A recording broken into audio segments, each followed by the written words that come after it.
एक समय की बात है, एक घना जंगल था जिसमें कई तरह के जानवर रहते थे। उस जंगल में एक छोटा सा खरगोश रहता था जिसका नाम था चिंटू। चिंटू बहुत ही चंचल और साहसी था, लेकिन उसे हमेशा दूसरों की मदद करने में खुशी मिलती थी।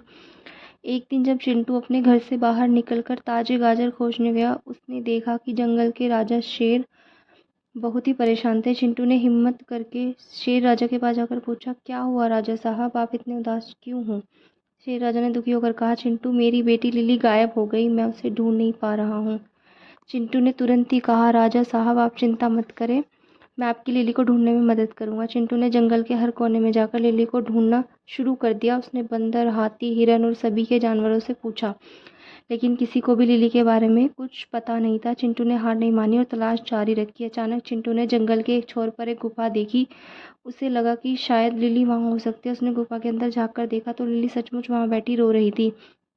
चिंटू ने धीरे से लिली से पूछा, लिली तुम यहाँ क्या कर रही हो? लिली ने कहा, मैं खेलते खेलते यहाँ आ गई, अब मुझे बाहर का रास्ता नहीं मिल रहा। चिंटू ने लिली को हाथ पकड़ा और कहा, डरो मत, मैं तुम्हें घर वापस ले चलूंगा। दोनों गुफा से बाहर निकलकर जंगल के रास्ते पर चलने लगे। चिंटू ने लिली को हिम्मत दी और धीरे धीरे वे शेर राजा के पास पहुंच गए। शेर राजा ने जब अपनी बेटी को सही सलामत देखा तो उसकी आंखों में आंसू आ गया।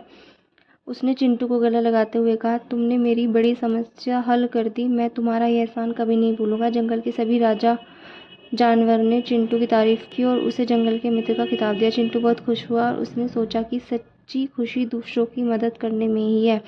उस दिन के बाद से चिंटू हमेशा हर किसी की मदद करने का प्रण लिया और जंगल में एकता और मित्रता की मिसाल बन गया। सभी जानवर उसे अपना सबसे अच्छा दोस्त के रूप में मानने लगे। इस तरह चिंटू जंगल के सभी जानवर मिलकर खुशी खुशी रहने लगे और मुश्किल को एक साथ हल करते